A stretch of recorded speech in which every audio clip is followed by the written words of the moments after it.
Vous rentrez même dans les églises. Les femmes sont plus nombreuses que les hommes. Mais maintenant, si un homme prenait une seule femme, où iront les restes des femmes?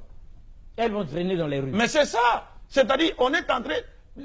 ces gens-là sont en train de fabriquer, n'est-ce pas, des prostituées dans le pays. C'est clair. Parce que l'islam nous dit... Sur ce point-là, on est d'accord avec vous. Je termine avec ce point. L'islam nous dit, toute société qui bannit la polygamie au détriment de la monogamie n'est pas la polygamie n'est pas une obligation. C'est une seconde forme de mariage, mais ce n'est pas obligatoire. Il y a des gens, des musulmans, qui ont une seule femme. Ce n'est pas obligatoire. Mais quand vous bannissez la polygamie au détriment de la monogamie, l'islam nous dit, votre société connaîtra 4 ou 5 conséquences. Première conséquence, il y aura prolifération de la prostitution. C'est clair. C'est clair dans nos sociétés. Chez nous, là-bas à Kinshasa, vous pouvez passer dans la rue comme ça, une femme vous appelle. Papa, on m'a dit la poundate.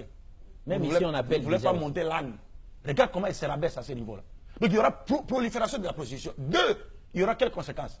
Prolifération des enfants illégitimes. Nés hors mariage.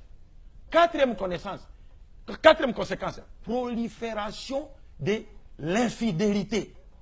Parce qu'un homme qui voudrait épouser une seconde femme, vous le privez de ces droits-là. Mais il va sortir. Il va sortir. Et s'il sort, même la femme qui est restée à la maison, la femme dira, ah, mais lui il sort, il va ailleurs. Il pense que, on appelle ça, moi je dois faire quoi? Elle va faire quoi? Elle va chercher à aller ailleurs. Ça va créer l'infidélité. Et enfin, c'est quoi? C'est la dépravation totale de mœurs. Parce que les femmes qui sont devenues plus nombreuses que les hommes vont chercher à satisfaire leurs besoins. Et là, quoi? Vous les condamnez à devenir, à se livrer en dessert et en amis gueule à des hommes mariés ou non mariés.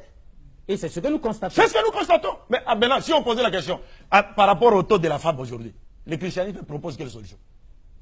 Il n'y a pas de solution. Il n'y a pas de solution. Homme de Dieu, on vous respecte, hein? Vous êtes archibishop, pourquoi on ne refuse pas? Mais regardez dans votre propre église, il y a combien de femmes et combien d'hommes? Les restes, ils vont faire. Donc tout ça, c'était déjà vu et planifié. Le prophète avait tiré la sonnette d'alarme pour dire, si une société bannit la polygamie, qui n'est pas obligatoire, mais si vous bannissez complètement, alors attendez-vous à ces 4 conséquences-là. Et nous vivons ça. Et nous vivons ça. Et nous savons que Jésus est Mais depuis ce temps-là, pourquoi vous ne nous aviez pas dit? Non, on a toujours parlé de cela. Et nous disons que Jésus lui-même... Mais les hommes de Dieu doivent changer. Nous, on peut avoir 3, 4, 5 sœurs en plus, ça fait quoi? Oui. Monsieur Bongo, Jésus-Christ lui-même, que la paix de Dieu soit sur lui, est sorti de la descendance d'un homme polygame. Jacob a épousé 4 femmes. Oui, il a épousé la grande sœur de sa femme Rachel, la servante de la grande, la servante de la petite. Les 12 tribus d'Israël sont sorties de ces 4 femmes. Mais on ne nous a pas dit ça à l'église. Mais on ne peut pas vous dire cela. On a dit seulement les 12 tribus. Non, parce que celui qui nous... Mais c'est sorti d'où? Mais celui qui nous impose la monogamie obligatoirement, c'est quoi? Ce sont les autres, les Européens, les autres. Parce qu'aujourd'hui en Europe, si vous prenez une seconde femme, on va vous arrêter. Évidemment. Mais si vous prenez des hommes comme vous, qui portent des barbes comme vous vivez avec dans l'homosexualité, on vous applaudit. Là, on vous acclame. Mais quand vous prenez une femme naturelle, non, c'est fini, monsieur. Non, vous devez quitter. Est-ce que vous comprenez? C'est cela le problème.